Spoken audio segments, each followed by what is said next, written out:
예, 자동차에 두지 말아야 할 물건이 한 4가지 정도 있다네요. 요즘에 갑자기 이제 날씨가 뜨거워지게 되면서 차량 내부 온도가 60도에서 한 80도까지 급히 이제 올라가게 되는데, 첫 번째 두지 말아야 될 물건이 라이터입니다. 달리는 차 안에서 라이터가 팽창해서 폭발이 일어나는데요. 폭탄이 터지는 것 같아요. 그 다음에 이제 자동차에 두지 말아야 될 것이 안경. 도수가 있는 안경을 두면 그게 이제 햇빛을 받아서 자동차 플라스틱을 녹이고요. 그게 또 불이 일어날 가능성이 있어지게 됩니다. 그 다음에 세 번째는 이제 무엇인가 하면 보조 배터리예요. 요즘 이제 핸드폰 보조 배터리를 아무 데나 두는 경우가 많이 있는데, 그것이 또 차 안에서 폭발을 일으킵니다. 네 번째는요, 음료수 병인데요. 음료수 병이 이제 굴러다니다가 브레이크 밑에 들어가서 브레이크가 작동되지 않는 그런 대형 사고로 이어지는 경우가 많습니다. 자, 이렇게 매스컴을 통해서 알려줌에도 불구하고 게으른 사람은 이걸 실천하지 않습니다. 잠언서 19장 24절에 보니까 게으른 자는 자기 손을 그릇에 넣고서도 입에 올리기를 괴로워하느니라 합니다. 제가 이제 어릴 때 참 피곤할 때가 많았어요. 그런데 이제 저녁 식사 중에 졸려 하면서 이제 눈꺼풀이 이렇게 들어가면 할머니가 얘야 아예 누워서 먹어라. 그래가지고 제가 한번 이제 누워서 먹으려고 했더니 아버님이 자세를 바르게 해라. 그렇게 한마디 해서 하고 식사를 했던 데가 있었습니다. 게으른 자는요, 어제는 야단법석합니다. 그런데 정작 새 아침이 되면 늦은 시간에 겨우 일어납니다. 그리고 이내 다시 누워요. 그리고는 자기 삶에 피곤하다, 하기 싫다, 다음에 하자, 그렇게 주절거립니다. 그리고는 핑계를 댄다고 하는 것이 날씨가 춥다는 핑계를 대고 자기 손을 자기 품에다 이렇게 집어넣습니다. 전형적으로 노동에 대한 기피증을 가지고 있는 사람의 모습입니다. 삶을 움츠리고 일하려 하지 않습니다. 즉 자신의 의무를 행하려 들지 않는다는 겁니다. 자, 게으름은 자신에게도 피해를 주지만 자기 주변에 있는 많은 사람에게도 피해를 준다는 겁니다. 먼저는 자기 자신이 그 게으름 때문에 큰 피해를 보게 됩니다. 왜냐? 자, 그 게으름 때문에 결국 굶주리게 되고요. 자신이 굶주리게 되면 그 굶주리는 사람을 먹여 살리기 위해서 주변 사람의 희생이 따르게 되는 겁니다. 그러므로 이 게으름이라고 하는 것은 먼저는 자기 자신이 피해자고 주변 사람에게 피해를 끼친다 하는 겁니다. 오늘 본문의 말씀에 게으른 자에 대한 말씀을 줍니다. 우리가 너희와 함께 있을 때에도 너희에게 명하기를 누구든지 일하기 싫어하거든 먹지도 말게 하라 하였더니 말씀합니다.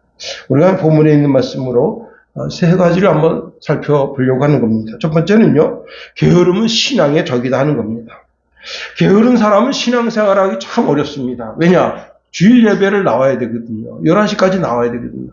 근데 희한하게요, 5분 늦는 사람은 아주마다 5분 늦어요.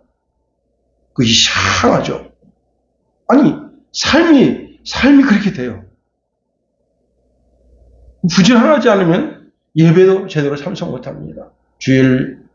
그리고 주일 오후 예배, 수요 예배, 금요 예배, 새벽 예배는 더더욱이 드리기가 어렵습니다. 그러니 게으름은 신앙의 적이라 할 수 있습니다. 한 교회에서 이제 특별 새벽 예배를 드리는데요. 한 자매가 특세에 빠지지 않게 하기 위해서 자기 집이 의정부인데 교회가 분당에 있습니다. 그런데요, 낮에는 이 대중교통이 연결됩니다. 뭐 전철을 연결하는 경우도 있지만은 이제 이렇게 광역버스가 있어서 연결해서 가는데 한 1시간 반 정도 돼요. 그런데 특별 새벽 예배는 몇 시에 드리죠? 4시 반에 드리잖아요. 그러니까 이 자매가 교회 와서 자는. 깜짝 놀랄 만한 것은요, 그렇게 교회에서 이제 장의자의 이제 잠을 취하는 그런 청년들, 장년들, 노년들이 상당히 많다는 사실입니다. 엄청 불편함을 자기 몸소 이제 겪으면서 그렇게 특별 새벽 예배를 드리고, 그리고는 이제 주변에 가까운 식당에서 아침 식사를 하고 출근합니다. 깜짝 놀랄 일이에요. 참 부지런한 젊은이들. 그렇게 해서 40일 동안. 여러분, 게으른 사람은 이런 것은 꿈도 못 꾸는 거예요. 자, 당시 데살로니가 교회 안에는요, 주님의 강림을 기대하면서도 일하지 않고 남의 도움을 받아가면서 살아가는 자들이 있었다는 겁니다. 바울은 이들을 향해서 단호하게 누구든지 일하기 싫어하거든 먹지도 말게 하라 말씀하고 있는 겁니다. 이것은요, 단순한 경제적 활동의 문제가 아니라는 겁니다. 신앙의 자세라는 거예요. 왜? 하나님이 우리에게 대하여 주시는 명령에 대한 우리의 태도라 하는 겁니다. 먼저 여기서는 우리가 일거리가 없어서 일을 찾지 못해가지고 방황하는 그런 사람을 이야기하는 게 아닙니다. 대한민국에는요, 일자리가 차고 넘칩니다. 그런데 육체적 노동을 하려고 하지 않습니다. 다 편한 일을 하려고 해요. 육체적인 노동을 감당할 만한 인력이 없어서 외국에서 지금 엄청나게 그 인력을 수입해오고 있습니다. 방글라데시에서 오신 분인데요. 이분은 이제 원래 방글라데시에서 이제 큰 트럭을 몰았었어요. 그런데 한국에 와서 이제 일하다가 보니까 큰 트럭도 몰고, 그 다음에 이제 지게차를 운전하고, 그런데 이 공장에서 얼마를 받는가 하면요. 놀라지 마세요. 600만 원을 받아요. 기본 수당 600만 원. 지게차, 그 다음에 특장차, 그 다음에 큰, 거의 그 트럭이 한 22톤 정도 되는 트럭인데, 그 트럭을 끌고 올 수는 있어요. 근데 거기서 공장으로 되는 거 못 돼요. 근데 이 사람은 방글라데시에서부터 그 차를 대봤던 사람이, 그래서 바짝 붙여댑니다. 와, 진짜 기술이 단단하다. 그리고 나중에 이 사람이 부공장장으로 올라가는데, 얼마 후에는 공장장도 된다는 거예요. 공장장이 되면 월급 800만 원 받습니다. 외국 사람인데 한국말을 한국 사람처럼 해요. EBS 거기 둔에서 나오는데 진짜 깜짝 놀랄 일입니다. 여러분, 2024년도 작년에 노동자로만 110만 명이 등록됐다는 겁니다. 2023년 상반기 기준 놀고 먹는 청년들이요 30만 명입니다. NET, 네트에 기록된 인구고요. 이것은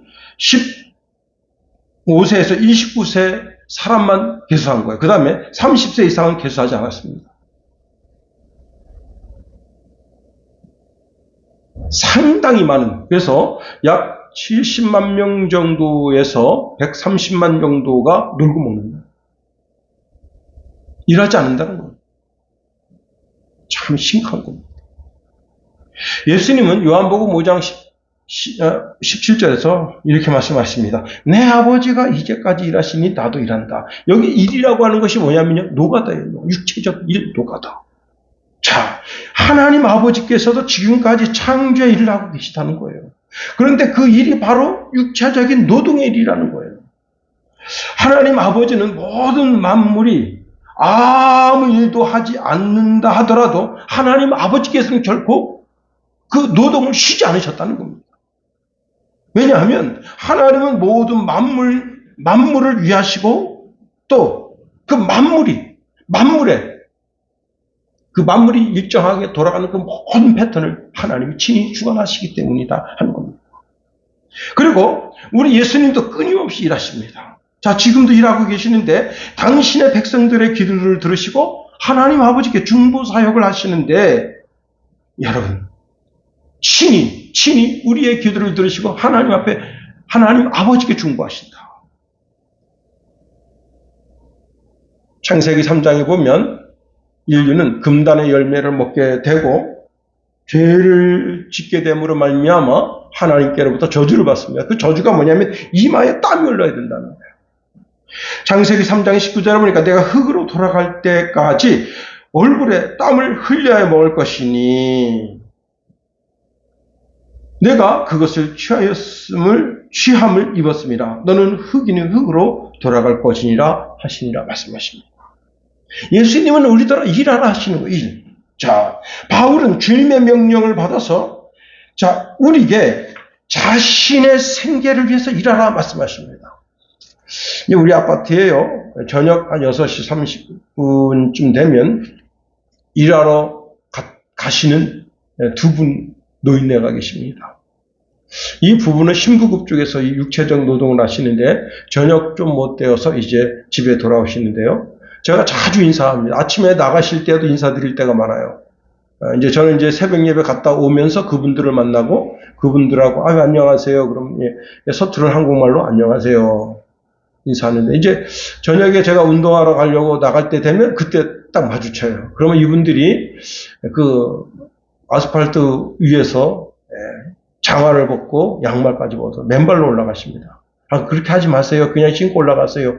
그러니까 이분들이 하시는 말씀이 제가 하루 종일 이제 흙밭에서 일을 했기 때문에 장화에 있는 흙이 떨어질까 봐요. 이런 분들이에요. 그 얼굴이 새까맣습니다. 워낙 이제 필리핀 분들이 얼굴이 까맣긴 한데 한국에 와서 태양 뜨거운 그 태양빛 밑에서 일했기 때문에 두 분 얼굴이 새까매요. 그런데 그 두 분 얼굴에 드려져 있는 행복, 오늘도 무사히 일을 마쳤다고 하는 그 행복감이 흰 이빨을 드러내면서 활짝 웃어보실 때 참 이 부부는 참 아름다운 부부다. 그걸 느끼게 됩니다. 인간은요, 기본적으로 일하는 존재라는 사실을 알아야 됩니다. 하나님도 일하고 계시고 예수님도 일하고 계시고 우리도 일하는 존재가 되어야 된다는 겁니다. 두 번째, 우리는 하나님께로부터 노동명령을 받고 있다는 사실을 알아야 됩니다. 창세기 1장 28절에 보니까 생육하고 번성하여 땅에 충만하라, 땅을 정복하라, 바다의 고기와 하늘의 새와 땅에 움직이는 모든 생물을 다스리라. 우리는 하나님께로부터 노동명령을 받고 일하라는 명령을 받고 있습니다. 그런데 이 데살로니가 교회 성도들 가운데 예수님의 강림을 핑계로 삼아서 현실 세계에서 노동을 게을리하는 자가 있다 하는 겁니다. 그것은 자신 스스로가 하나님의 명령을 거부하는 대적자가 되는 것과 같다 하는 겁니다. 여러분, 사울왕이 왜 하나님께로부터 버림받았습니까? 하나님은 명령하시죠. 아말렉을 쳐서 진멸하여 도말하라 그랬어요. 그런데 아가방을 살려줍니다. 좋은 소, 좋은 양, 좋은 염소를 살려줍니다. 아말렉의 귀족들, 잘생긴 청년들을 살려줍니다. 하나님 말씀대로 하지 않는 거예요. 그러니 선지자가 뭐라 합니까? 왕께서 하나님의 말씀을 버렸으므로 하나님도 당신을 버립니다. 하나님께로부터 노동명령을 받고 있는데 그 노동명령을 뒤로 하고 그냥 무의도식한다면 그것은 나 자신 스스로가 하나님의 대적자임을 나타내는 것이라는 겁니다. 우리나라에 IMF가 있었습니다. 그 IMF 그러면 제가 섬기던 교회에 이경호 집사님이 계셨습니다. 사실 이분은 예수 믿는 분은 아니었는데요. 그 집안은 기본적으로 IQ가 그냥 150 이상이에요. 형님은 IQ가 180. 그리고 기본이 서울대입니다. 그냥 연대 고대 가잖아요. 그러면 안 쳐져요. 그런 집안이. 그리고 이 희한한 집이, 이 집이 나이 40만 되면 다 죽어요. 진짜 이상한 집입니다. 그래서 그냥 막 판검사는 기본이에요. 그냥 행정고시 그냥 패스하는 거 무서워요. 그런데 40이면 다 죽어요. 신기하죠. 그런데 이분이 이제 가죽 굽는 공장을 하다가 망했어요. 그런 자세한 얘기하면 시간이 오래 가는데 하여튼 그러는 가운데 자기 아내가 몸이 좋지 않아서 이제 전도를 받아가지고 우리 교회를 나오는데 그 아내가 이제 교회 나오니까 이제 덩달아서 같이 교회 나오면서 이제 신앙생활하고 그래서 안수 집사가 됐습니다. 그런데 이분이 이제 그렇게 가죽 줍는 일을 하니까 그런 일을 하다가 이제 쫄딱 망해서 여기 있는데 이분이 할 게 없는 거예요. 육체적 노동을 할 게 없는 거니까 목사님이 이제 와서 교회에서 기도하라. 그래서 영시기도를 했습니다. 영시기도. 영시기도가 뭐예요? 11시 55분 땡 하면 교회에 탁 와가지고 목욕제계와 영시에 그때부터 1시간 동안 하나님께 부르짖어 기도하는 겁니다. 근데 희한한 일이 생겼어요. 뭔 일이 생겼냐면 자기 친구 중에 이제 지인이죠. 지인이 주식회사 대왕이라는 가죽 옷 그거를 하는데 사장이 여자예요. 여자다 보니까 이 거친 이 상업계에서 이 여자를 막 무시하고 그렇게 되니까 야 네가 와서 바지 사장을 해라. 그래서 바지 사장으로 갔습니다. 바지 사장으로 갔는데 이분이 정직하고 성실하게 하니까 그 친구가 그럼 차라리 네가 맡아서 해라. 예. 그래서 주식회사 대왕 그 회사를 인수하게 된 거예요. 돈으로 인수한 게 아닙니다. 그냥 그렇게 참 신기한 거죠. 자, 육체적 노동을 그치게 되었다면 우리가 어떻게 해요? 영적인 일에 매진해야 되죠. 하나님께 간구하고 기도해서 문화 명령을 수행할 수 있는 길을 열어달라고 간구해야 되죠. 여러분, 우리가 일하는 것은 단순하게 생계수단으로 생각하면 큰 곤란이라는 거예요. 이것은 하나님의 명령이라는 거예요. 하나님의 명령. 그러므로 내가 지금 이번 제가 오늘 신문을 봤는데 무슨 신문 내용이 뭐냐면 지금 현대 그 자동차 이야기를 하는데 엄청나게 많은 인원을 지금 징계했습니다. 이놈들이 뭘 했냐면은 퇴근은 5시에 해놓고 한 놈이 남아가지고 꾹꾹꾹꾹 도장 찍어서 9시, 10시 일한 것처럼 했는데 부장단까지 그다음 과장단, 계장단 전부 다 징계를 했어요. 그랬더니 당장 뭘 했느냐? 노동쟁의를 시작한 겁니다. 이야, 회사에서 우리를 이렇게 찬밥대우 했다. 응? 그거 가지고 돈 몇 푼. 그러니까 결국 뭐예요? 그런 거 저런 거 못 봐주겠다. 일하지 않고 돈을 가져가려고 하는 이런 썩어 빠진 정신 가진 놈들한테는 더 이상 휘둘릴 수 없어요. 그래서 전부 다 미국으로 가는 거 아니에요. 응? 자, 정말 이건 사악한 거죠. 왜 이렇게 됐냐, 이게. 여러분, 지금, 대우자동차, 쉐보레, 이제 부평 공장도 지금 잔디 다 견디다 못해서 지금 철수한다잖아요. 여러분, 노동은 단순하게 내 생계수단을 위한 것이 아니라 하나님의 명령임을 알아야 됩니다. 창세기 1장 28절에 명령했고요. 노아 가족에게 명령하십니다. 창세기 9장 1절에 보니까 하나님이 노아와 그 아들들에게 복을 주시며 그들에게 이르시되 생육하고 번성하여 땅에 충만하라. 창세기 9장 7절에도 보면 너희는 생육하고 번성하여 땅에 가득하여 그 중에서 번성하라 하셨더라. 주님은 계속 번성하라.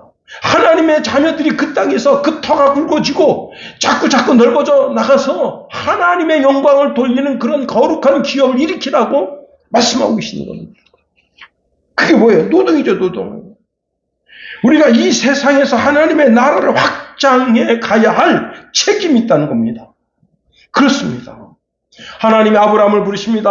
아브라함에게 다시 명령을 주시는데 창세기 17장 5절 6절에 보니까 이제 후로는 내 이름을 아브라함이라 하지 아니하고 아브라함이라 하리니 이는 내가 너로 여러 민족의 아버지가 되게 함이라. 내가 너로 심히 번성하게 하리니 내가 내게서 민족들이 나게 하며 왕들이 내게로부터 나오리라. 자, 하나님께서 아브라함에게 더 구체적인 말씀을 하십니다. 이제는 아브라함을 통해서 어떻게 해요? 민족이 나오게 하고 왕들이 나오게 하겠다는 거예요.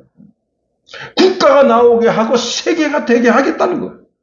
창세기 출애굽기 1장 7절에 보니까 이스라엘 자손은 생육하고 불어나 번성하고 매우 강하여 온 땅에 가득하게 되었더라. 여러분, 이스라엘 백성들이 그 고센 땅에서 어떤 문화를 일으키고 있죠? 여호와 하나님을 섬기는 문화를 일으키고 있습니다. 자, 예수님은 이 땅에 오셔서 하나님의 마음을 알고 영으로 아는 자들이 많아지기를 소원하십니다. 그래서요, 마태복음 28장 19절에 이렇게 말씀하셔요. 너희는 가서 모든 민족을 제자로 삼아라. 모든 민족이라는 단어는 당시 유대인들에게서는 아주 충격적인 단어입니다. 왜냐하면 이 유대인들은 아주 배타적 민족이에요. 예수님은 당시 유대인들이 헬라인이나 로마인이나 사마리아인들을 어떻게 대했는지 알면 유대인들이 치를 떨 정도입니다.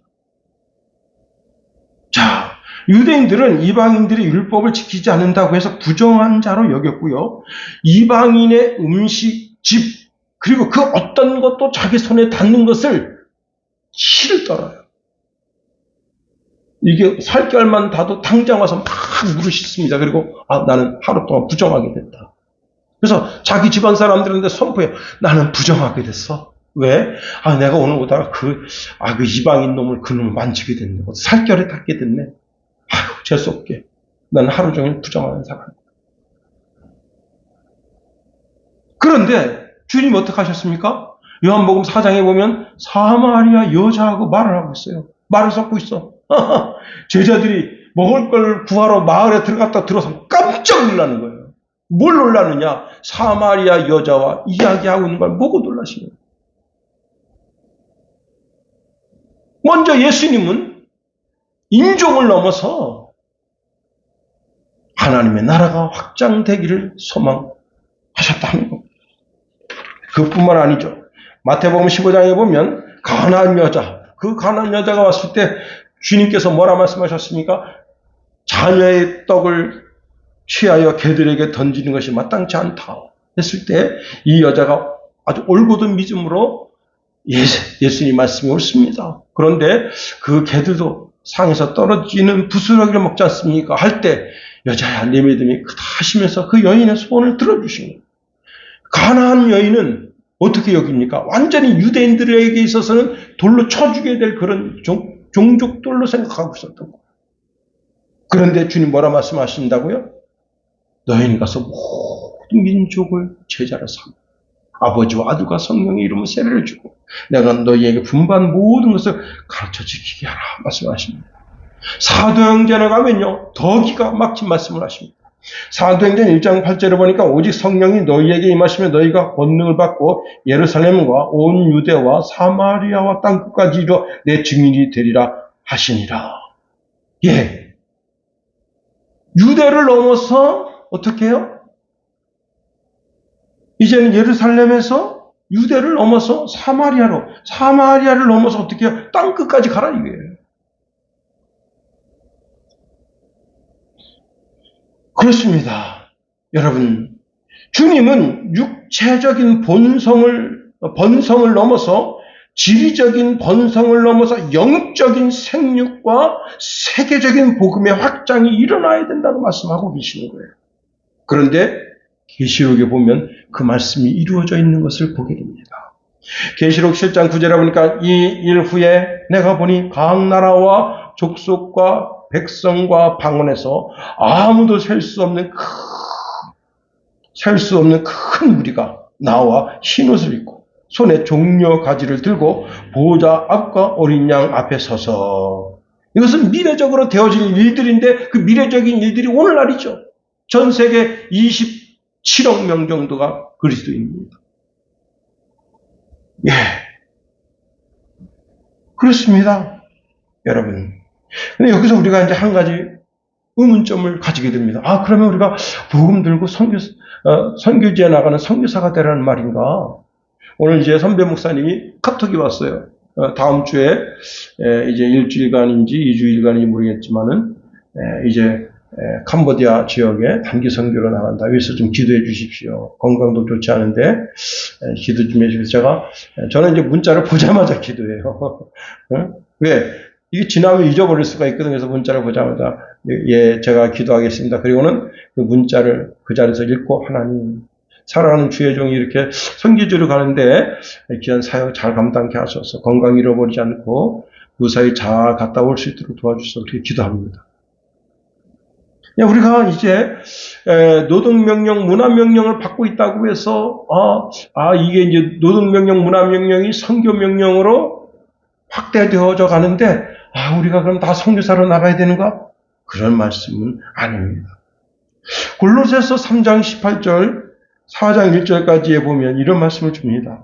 아내들은요, 남편에게 복종하는 삶을 살고 남편들을 아내를 사랑하고 괴롭게 하지 말며 자녀들은 모든 일에 부모에게 순종하고 아비들은 자녀를 노엽게 하지 말며 종들은 육신의 상전에게 순종할 때 진심으로 순종하고 마치 내 앞에 계신 예수님에게 대하여 두려워하고 성실한 마음을 하고 모든 사람을 대할 때는 주께 대하듯 하라.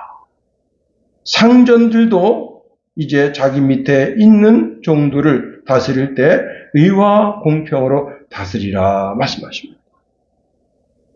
이것을 줄이면 내가 내 발 딛고 있는 그곳에서 어떻게 해요? 하나님의 나라가 거기에 임하게 하고 거기가 하나님이 일하시는 일터가 되게 하라는 거예요. 성실과 근면으로 내 삶의 터전에서 하나님의 나라를 성장시켜 나가라. 교회에 오니까 여기는 하나님의 나라. 가정에 가면 지우. 제가 이제 고등부 때 김찬성이라는 목사님 아들이 있었어요.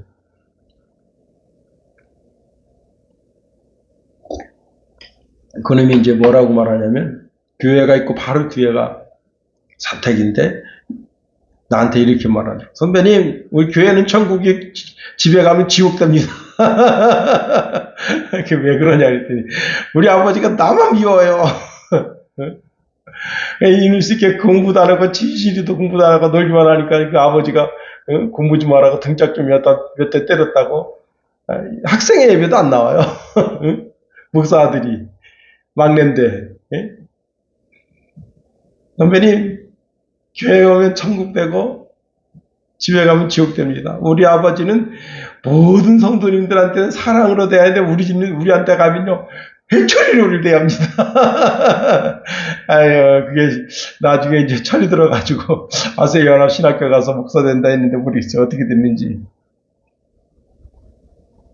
내 삶의 터전이 천국이 되게 하라. 세 번째로 여러분 공동체를 생각하여 우리는 스스로 짐이 되지 말아야 한다는 사실입니다. 자, 데살로니가 교회 성도들 가운데 잘못된 종말 사상을 가지고 다른 사람들의 도움을 기대하면서 살아가는 사람들이 있었던 것이 사실이다. 이 사람들은 일만 만드는 사람이래요. 여러분 3장 11절 한번 우리 다 같이 한번 읽어봅니다. 3장 11절 시작. 우리가 들은즉 너희 가운데 게으르게 행하여 도무지 일하지 아니하고 일을 만들기만 하는 자들이 있다 하니. 여러분 내가 진정한 그리스도인이라면 공동체에 영향을 끼치는 사람이 되면 되겠어요? 좋은 영향력을 끼치는 사람이 돼야죠.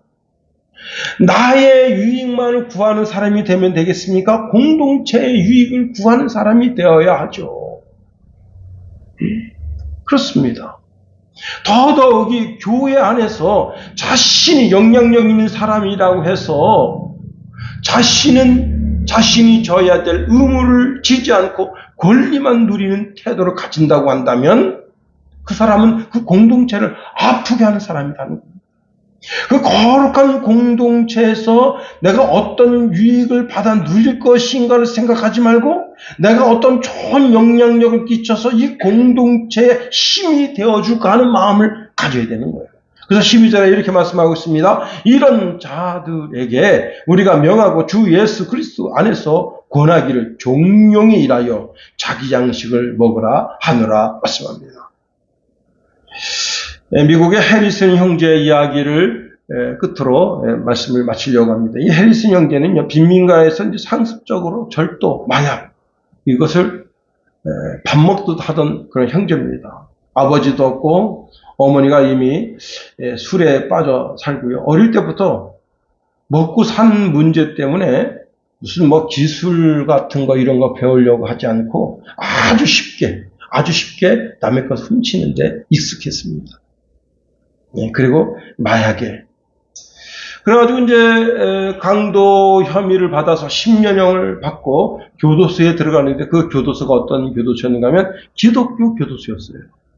이게 이 해리스 형제의 삶을 바꾸게 된 기회가 거기서 주어집니다. 거기서 이제 그 교도소에 있는 이제 목사님이 말씀을 증거하는데 에베소서 4장 28절 이하의 말씀을 가지고 말씀을 증거합니다.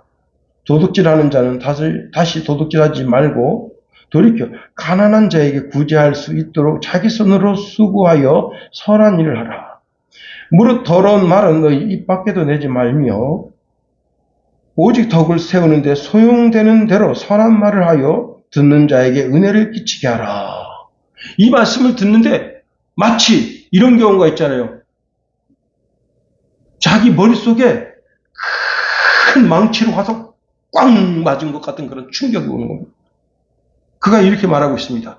내가 그동안 가난하다는 핑계로 훔치고 내 인생이 망가졌다는 이유로 남을 원망하며 살았지만 하나님이 이제 손으로 수고하여 가난한 자들을 돕는 사람으로 바꾸기를 원하신다는 것을 알았습니다. 그리고 그가 회개하고 예수님을 구주로 영접합니다. 그리고 감옥 안에서 이제 신학 공부를 하고요. 출소 후에 재활센터에서 무급으로 일하면서 다른 전과자들을 돕는 사역을 하게 됐습니다. 그가 완전히 변화된 삶을 보여준 거예요. 작업장에서 기술을 배워 작은 수지업체를 시작하고요. 매출의 일부를 노숙자 쉼터와 선교단체에 기부하게 됐고요. 그 전과자 그리고 마약 중독자들에게 예배 생활, 공동체 생활을 이제 권면하고 자기가 이제 과거 훔쳤던 그런 못된 짓을 했던 것을 많은 청소년들에게 간증 집회를 하면서 이제 예수밖에 없다라고 하는 사실을 간증하며 많은 청소년들을 그리스도에게로 이끌었다는 겁니다. 여러분, 우리에게 일이 주어졌다고 하는 사실 한 가지만을 위해서 기뻐야 됩니다. 오늘 이제 제가 설교 준비하고 있는데 어머니한테 전화가 왔어요. 오늘 하루 종일 비가 왔고 내일도 오전까지 비가 온다는데 내일 깻마로 오면 안 되겠냐. 근데 이제 사실 목사는 토요일은요 굉장히 중요한 시간입니다. 토요일 날 육체적인 노동을 해서 이 몸을 이제 힘들게 하면요 주의를 지키기가 그렇게 어려워요. 그래서 제가 어머니 내일은 설교 준비도 하고 이제 그래야 되는 날이기 때문에 제가 갈 수는 없고 월요일에 가서 깻모를 하도록 하겠습니다. 그랬더니 어머니가 알았다. 근데 내일도 오전까지 비가 온다는데 이렇게 비가 오면 어떻게 일을 하겠어요? 그 질퍽질퍽해서 봐서 들어가지도 못해요. 내게 어떤 일이 주어졌을 때 감사함으로 그 일을 감당한답니다. 그 사람은 하나님 아버지께서 지금 일하시니 나도 일하신다. 예수님 말씀하신 그 노동에 동참하는 자이다. 기도하겠습니다.